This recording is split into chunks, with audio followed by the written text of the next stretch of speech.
In just a minute, we're going to begin reading in verse 1, John chapter 18.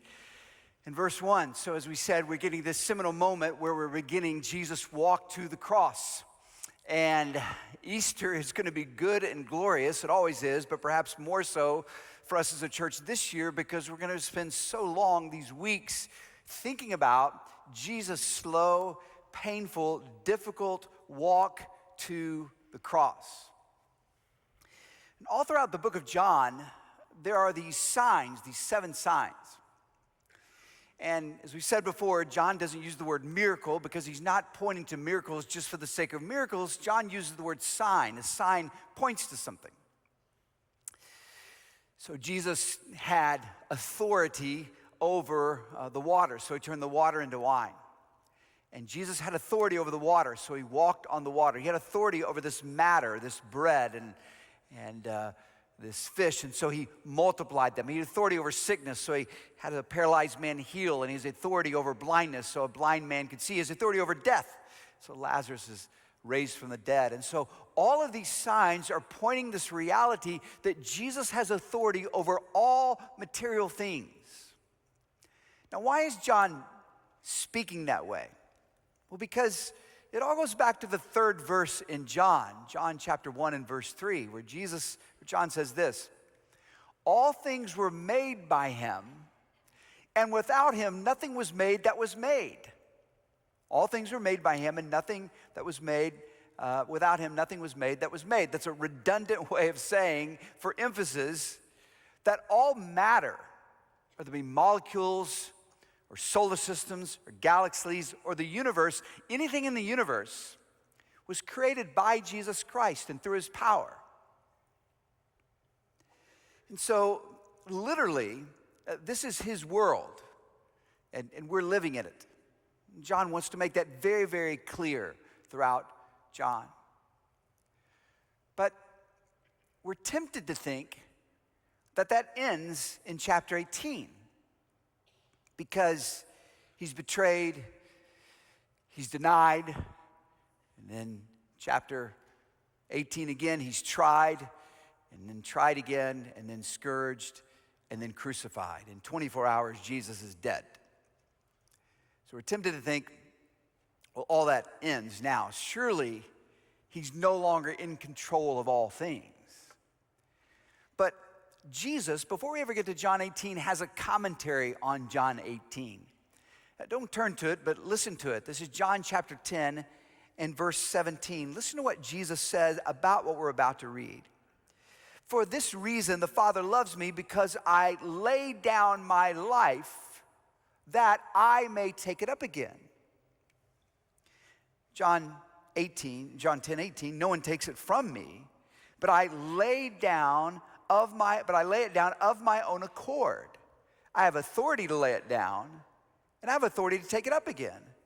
This charge I've received from my Father. So it's very tempting because we think of the word laying down as something passive. Jesus is laying down his life, but listen, Jesus is not laying down. He's as in control as he ever was because he's God.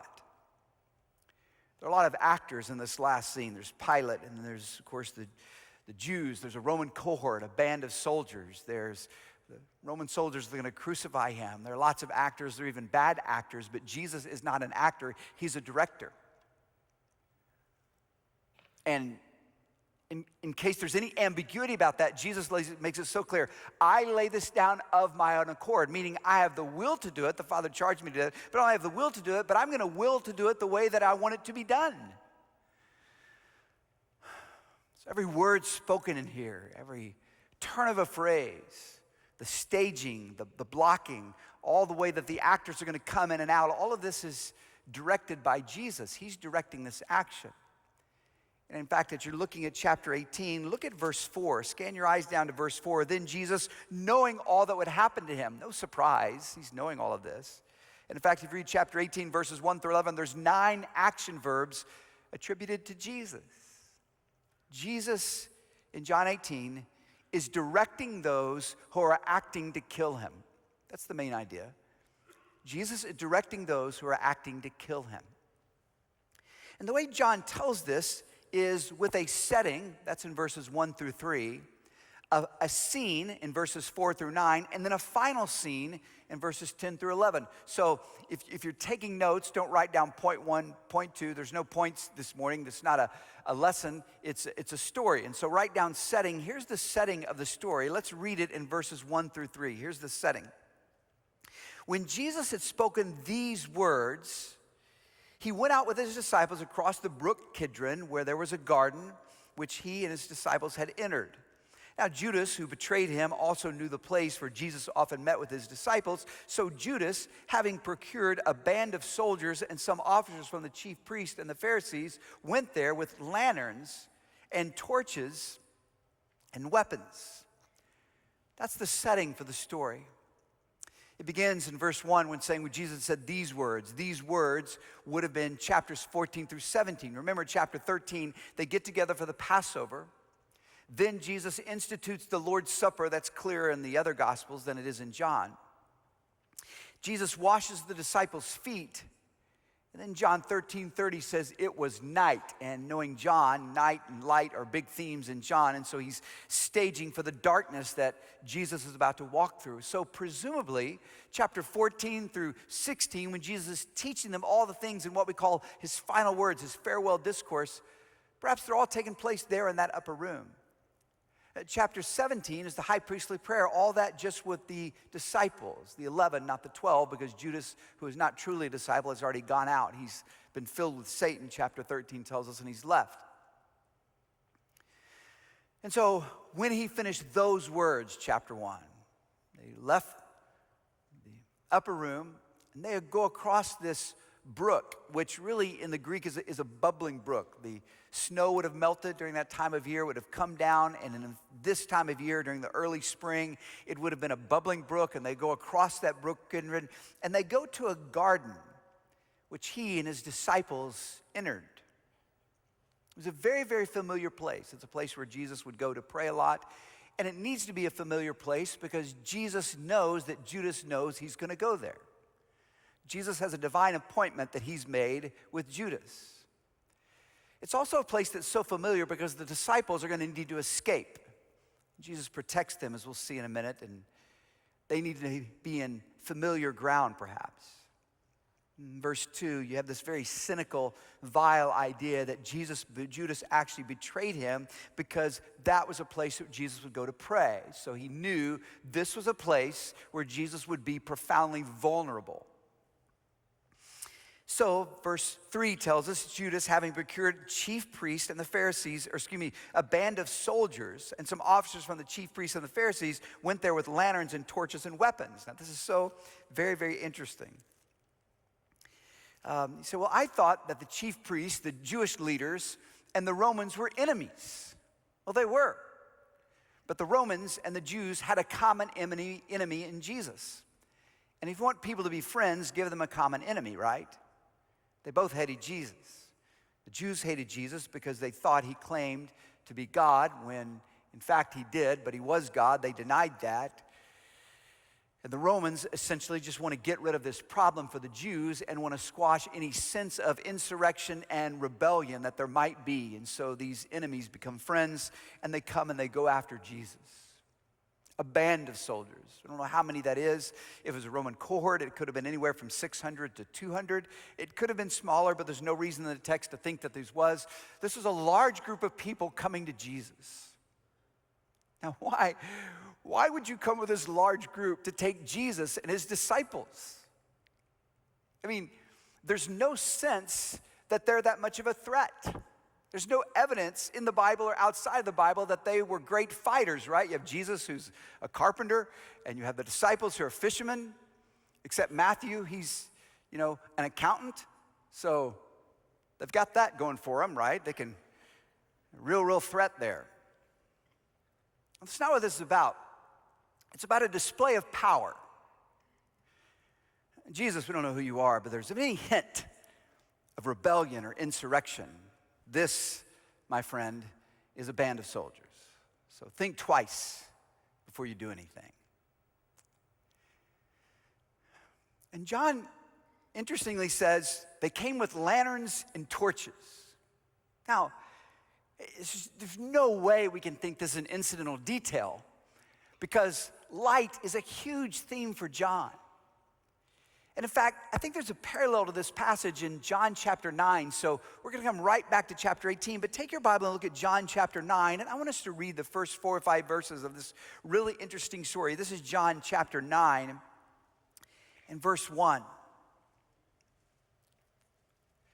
John chapter 9 and verse 1. As he passed by, says Jesus, he saw a man blind from birth. And his disciples asked him, Rabbi, who sinned, this man or his parents? And Jesus answered, well, it is not that this man sinned or his parents, but that the works of God might be displayed in him. We must work the works of him who sent me. Watch this. While it's day, night is coming when no one can work. As long as I am in the world, I am the light of the world. So Jesus said the darkness is coming, and perhaps he was speaking right here of John chapter 18. No more of these signs in the Gospel of John are going to take place outside of his own resurrection. So Jesus here is walking in the night, but the reason why he says that in John chapter 9 is because he's there with Pharisees, but they don't see it. The Pharisees there are blinded by the light, if you will. And so here, Jesus being arrested by these men, and these men are arresting him, and they're doing it with a show of power, not because they need the strength of power, but the soldiers and the band and everybody come together just simply is there to demonstrate their profound blindness. They cannot see the light of the world. So the last word of verse 3 says, and weapons. They came with weapons against Jesus, weapons. We've got a sword, Jesus. Weapons. Which is there to show us that not only are they blind, but they're dumb. You can't know what you can't see. They can't see who Jesus really is, so they don't know how silly their display of force really is. And maybe there's a parallel in this passage between John chapter 3, the story of the first garden. Adam and Eve are in the garden, Satan comes into the garden, and Adam and Eve then go out of the garden. And here Jesus is in a garden, Judas filled with Satan comes into the garden, and then Jesus is out of the garden. In a sense, this is a picture of what Jesus has done for all of us. He's entering into that existence. So that's the setting for the story. And so again, if you're taking notes, write down scene 1. Here's the first scene of the story. It begins in verse 4 where the action really takes place. Then, and that word is a marker that the action is changing, then Jesus, knowing all that would happen to him, came forward. And we can read too much to this, but understand before these men even sought Jesus, he's seeking them. Who's in control now? Then Jesus, knowing all that would happen to him, came forward and said to them, whom do you seek? They answered him, Jesus of Nazareth. Jesus said to them, I am he. And Judas, who betrayed him, was standing with them. When Jesus said to them, I am he, they drew back and fell to the ground. So he asked them again, whom do you seek? And they said, Jesus of Nazareth. And Jesus answered, I told you that I am he, so if you seek me, let these men go. This was to fulfill the word that he had spoken of those whom you have given me. I have lost not one. So Jesus is in the garden with his disciples, and Judas approaches him with his band of soldiers.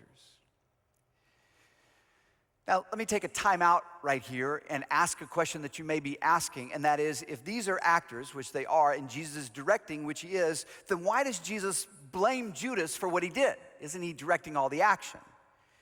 I think that's a good question, but it could be a distraction. So I want to deal with it, and then let's just move on. And if you weren't thinking that, then don't think it, because it's a distraction for what we need to be thinking about. So don't think about that. But if you are thinking about it, here's just a little answer, and that is that no one here is acting against their will. Judas wanted money more than he wanted Jesus, and he got it. The soldiers want to execute what they thought was the right thing to do. The Pharisees want to kill Jesus. They're all doing exactly what they want to do. They just don't comprehend that there's a will that supersedes theirs. They're actors that are actually folding into the grand plan of all eternity. So yes, there is blame because they're doing sinful things against the Son of God. So verse 4, they came forward. Jesus says, "Whom do you seek?" And they said, "Jesus of Nazareth." And he says, "I am he." And what happens next, we've touched on it last week and then weeks before, because it's just one of the most miraculous things in all of the Bible. It stands alone as a unique time. This is the only time this happened in human history, and it's the only time it's recorded in the Gospels, that the phrase "I am" is tied with glory. Do you remember the first time we heard it in Exodus chapter 3 is that God is speaking to Moses in the burning bush, calling out this leader. And Moses says to God there at the burning bush, "Okay, when I go to lead God's people out of bondage, who shall I say sent me?" And God replies, "I am," or literally, "I am the I am that I am," meaning I am just self-sustained. We don't have to fill in I am what. He just, I exist. God is the only entity that exists of his own will, that is totally self-sufficient. Everything in the universe that we can see and understand, which is space and stars and planets and stardust and molecules, everything in the universe is created. It was dependent upon a creator. We here are self-sustaining individuals, we think, but really that's not the truth, because every breath we draw is given to us by God. And if one thing we learned in the pandemic is how fragile life really is. So we're all dependent creatures. We're all children dependent upon something, and that applies to everything in all the universe except God, who stands above it. God is the only one who can say, "I am." And so 7 times in the Gospel of John, Jesus says these formal I am statements. I am the light of the world. We read that in John 9. I am the bread of life, John chapter 6. I am the living water. I am the resurrection and the life, John chapter 11. And then along with these big I am statements, he makes these smaller, less informal I am statements. This is one of them. But in this moment, something different happened. In this moment, Jesus, remember, is doing what he wants to do. Remember John 10:17, "I'm doing this of my own accord." So Jesus willed this to happen. That for a part of a second, I don't know, a millisecond, some of that glory, that is light, that appeared in the burning bush, it radiated from Jesus. This is who he was before he came in the form of a man, who he will be after he's in the form of man, and who he is now shrouded in complete light. Everything we see about Jesus, Revelation chapter 1, is light, light, light. Heaven is made of precious stones. It's made of precious metals. And what all of those have in common is they all reflect light. Heaven is the glory of Jesus. It's so radiant and bright that there's no need for a sun, John tells us in Revelation, because all of it is light. And for a millisecond, some of that light came out. And everyone there was blinded. They all just fell to the ground. They were knocked out, completely unconscious or unaware of what had just happened to them. Now, why did Jesus do that? Well, we don't know what was in the mind of God as why he did this, but it's almost as if to say, would you really like a show of power? Do you really want to see? And I don't know why Jesus does this, but I know what it does for us as we read it. It allows us to understand that our salvation is totally dependent upon Jesus' divine submission to the Father's will. That he subjected himself of something that he didn't have to do. I mean, a millisecond of glory wiped out a Roman cohort. What could he have done with 3 seconds? What could he have done with a breath? What could he have done with a spoken word? None of this was something that had to happen. But John 10:17, Jesus is doing this of his own accord. He's doing it because he wants to be obedient to the love of the Father. And he's doing this because he loves you. And he loves his disciples. And so because of that, he says to the soldiers, whom do you seek? He has to say it again. And they say, Jesus of Nazareth. So he said, okay, well, you have me, so let these people go. Now, why did he say that? Well, it goes back to chapter 17, verse 12. While I was with them, Jesus says to his Father, I kept them in your name, which you have given me. I have guarded them, and not one of them has been lost. Then Jesus tells us in John chapter 15 that he's the good shepherd, and the good shepherd loves his sheep all the way till the end. And John 13:1 says that he loved them even till the end. In the last moments of his life, hours before his death, Jesus spent that time protecting his disciples. And somebody said that really this little story, this little first scene, in a sense, represents the whole gospel, right? That here is this darkness, the light of the world enters into this darkness, the light can't even contain this darkness, the darkness does not overcome the light, John chapter 1, and yet all this comes to fruition and fulfillment because Jesus is willing to enter into that darkness, stay into this darkness until it takes his own life so that he can save and protect his disciples and save and protect us. If you look at the sun for milliseconds or for a few seconds, I think it's maybe 100 seconds or so, you can have permanent retinal damage, right? So 4th grade, I was going outside to see a solar eclipse. Glasses, paraphernalia, don't stare at the sun. Every 4th grade boy that I'm aware of stared at the sun. I don't know what happened to us in that moment, but we all did it. Couldn't not do it because we were told not to do it. That's why we couldn't not do it. We had to do it. The sun is one star, you know this, among billions of stars. And you and I, we can't take seconds of that one star, of which there are billions. And all those billions of stars put together are far less than the glory of Jesus. That's why for all eternity we bask in his light and purity and bright. There's no darkness in him whatsoever. And so here we have this perfect picture of the gospel. The light of the world is entering into the darkness. The darkness didn't stand a chance against the light. And yet in that moment, Jesus yields himself to the Father's will. So backing up, here's what we've seen so far. Jesus is directing Judas. That's the setting. Scene 1, Jesus is directing this band of soldiers and Jewish leaders. And in the second and final scene, Jesus is directing one of his disciples, Peter. Look back at the text at verse 10. Then Simon Peter, having a sword, drew it and struck the high priest's servant and cut off his right ear. The servant's name was Malchus. So Jesus said to Peter, put your sword into its sheath. Shall I not drink the cup the Father's given me? So we laugh at Peter, we do, because this is a little bit embarrassing. Roman band of soldiers there. Peter draws his sword. He doesn't go after any of the soldiers. He goes after the high priest's servant because, he's that kind of man. Now, we can criticize Peter, but the truth of the matter is if you're going to take out Roman soldiers and you only got one guy with one sword, you got to start one at a time, right? So you just do that. And, we read that and we think, what was Peter thinking?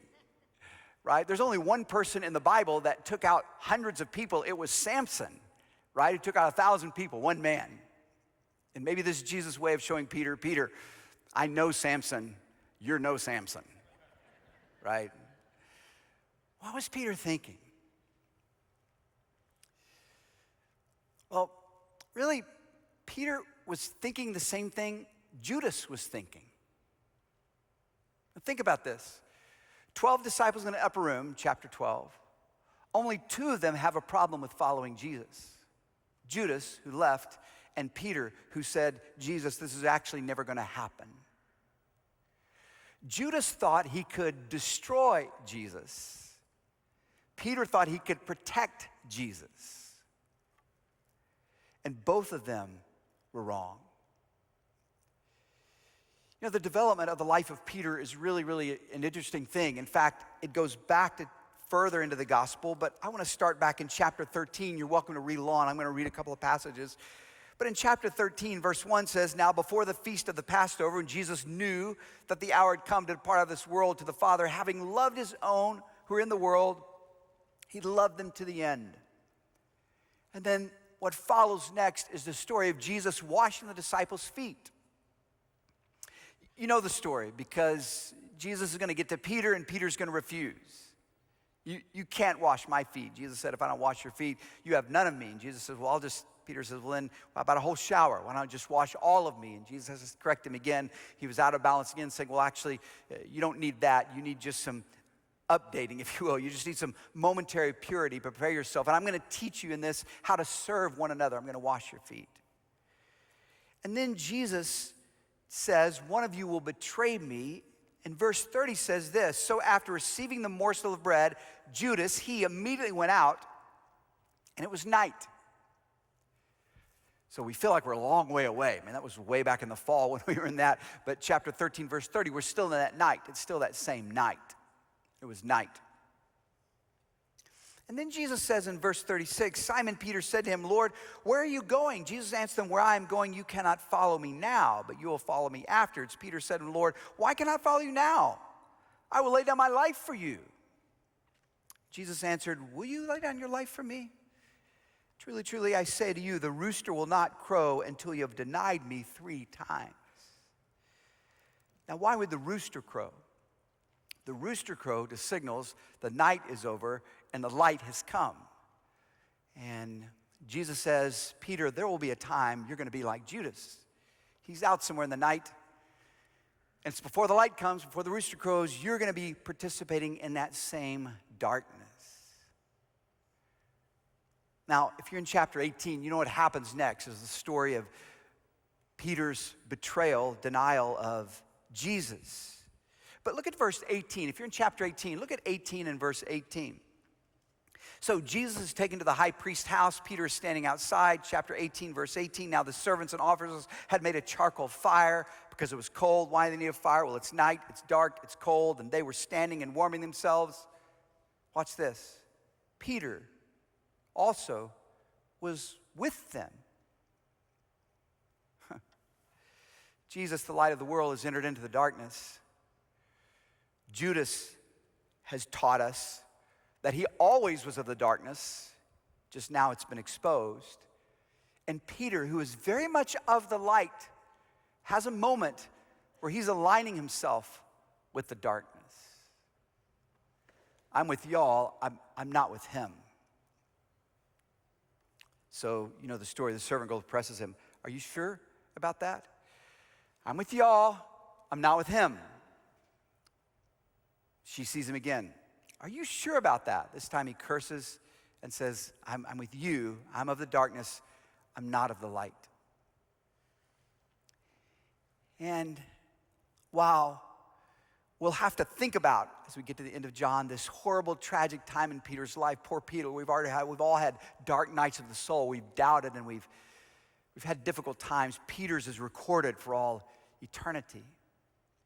But there's a very real sense in which Peter is right.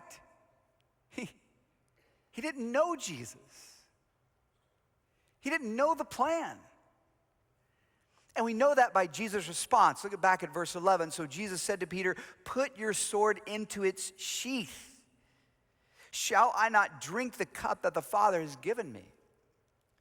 What is the cup? Well, listen to Psalm 78, verse 8. For in the hand of the Lord there is a cup with foaming wine well mixed, and he pours out from it, and all the wicked of the earth shall drain it to the dregs. It's God's judgment. It's God's wrath. Throughout the Old Testament, the cup represented the wrath of God, and those that had to drink it are those to whom God's wrath is going to be poured. And so Jesus says to Peter, he asks him a rhetorical question, the Father has a cup of wrath for me to drink. I'm not drinking it for my own sins, I'm drinking it, Peter, for your sins. And do you think, Peter, that I would really get up to this moment, after all we've been through, and stop short of taking the cup to my lips and drinking in the wrath of God upon myself? The answer to the rhetorical question is no, of course not.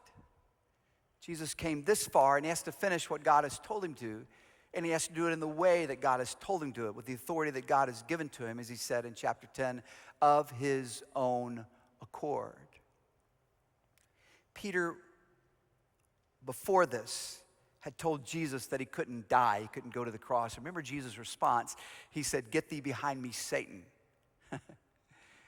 He's not saying that Peter had become Satan or even infused with Satan. He's just teaching Peter this, that to suggest there can be salvation without me going to the cross is a satanic idea. And here you have Satan again in the garden, who has filled Judas, but is influencing Peter to think there has to be some other way to have resurrection besides having to go to a cross. Because none of this makes sense to us. None of this makes sense to us. So I got sick over Christmas and the holidays, just head cold or whatever. It was kind of just weak, you get weak, and then we went into that fast, which didn't help anything physically, spiritually, but maybe even weaker. And then I got COVID. It was out of Sunday a couple of days, and you may wonder what happens. What happens is that I said this on Wednesday night, that Cody and Ross get sermons. They don't get to preach very much, so they work to get sermons, and they pray against my health. That's exactly what happens, because they want to preach. But the truth is, I'm so grateful for them. But in the moment, when I was getting sick, and thank y'all for praying for me, I'm so grateful, feel great. I was sulking because, just like you would do if you were going to work and you had everything ready and you didn't get to do what you wanted to do. I had my sermon, I was all prepared, and had my Wednesday night thing, I was all prepared, and but couldn't do it. I was sulking. And I thought, I've got this great message, God, as your messenger, and some demonic forces are keeping me from doing this. But after resting, what I realized, which I already knew, but you just realize God teaches you things when you're down, is that the lesson that I need to learn is that all work comes from rest, right? You can't work unless you rest, physically. You can fudge, you can rest too much, which is lazy, you can rest too little and work too hard and these type of things. But at the end of the day, all work comes from rest, and I needed that, and I needed to rest a lot. To get physically back together. I needed the lesson that God was going to teach me, and I needed what Cody said 2 weeks ago, and I really needed what Ross said from John chapter 11 a couple of weeks ago. All that was just planned. And so in the middle of this, a friend texted me and said in a text exactly what I was thinking. Man, Satan is really going to do something to keep you down. But if he did, this was my reply, he lost. Because everything God did was good and better than I would do of myself. Wasn't my plan, but it was how he was directing things. When you see a movie, you see actors on the screen, right? And we know, if you don't know much about movies, there's a director. There's actors and there's a director. But what you're seeing on the screen is not what the director actually wanted to see happen. Because what happens is, the movie's made, actors act, the directors direct, it's finished. But then the people who have invested in this movie have the authority, the right to come in and say, well, you know what? If we shave 15 minutes off here, then we can actually show more and make some more money. Or if you this scene, I don't like that. We can take that scene out. We actually can appeal to more people. So that final say is given to those who have the financial investment in it, because their ultimate objective perhaps is not to produce great art. It's simply to find a way to make this financially good and recoup the money that they've invested in that. That's just how evidently the business works.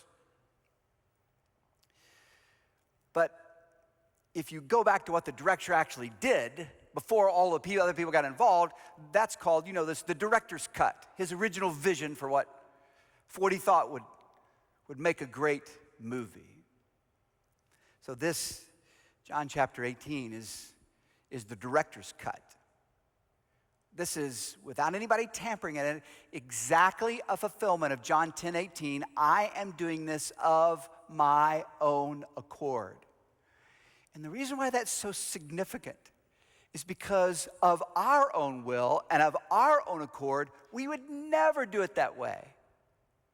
Being born in a manger?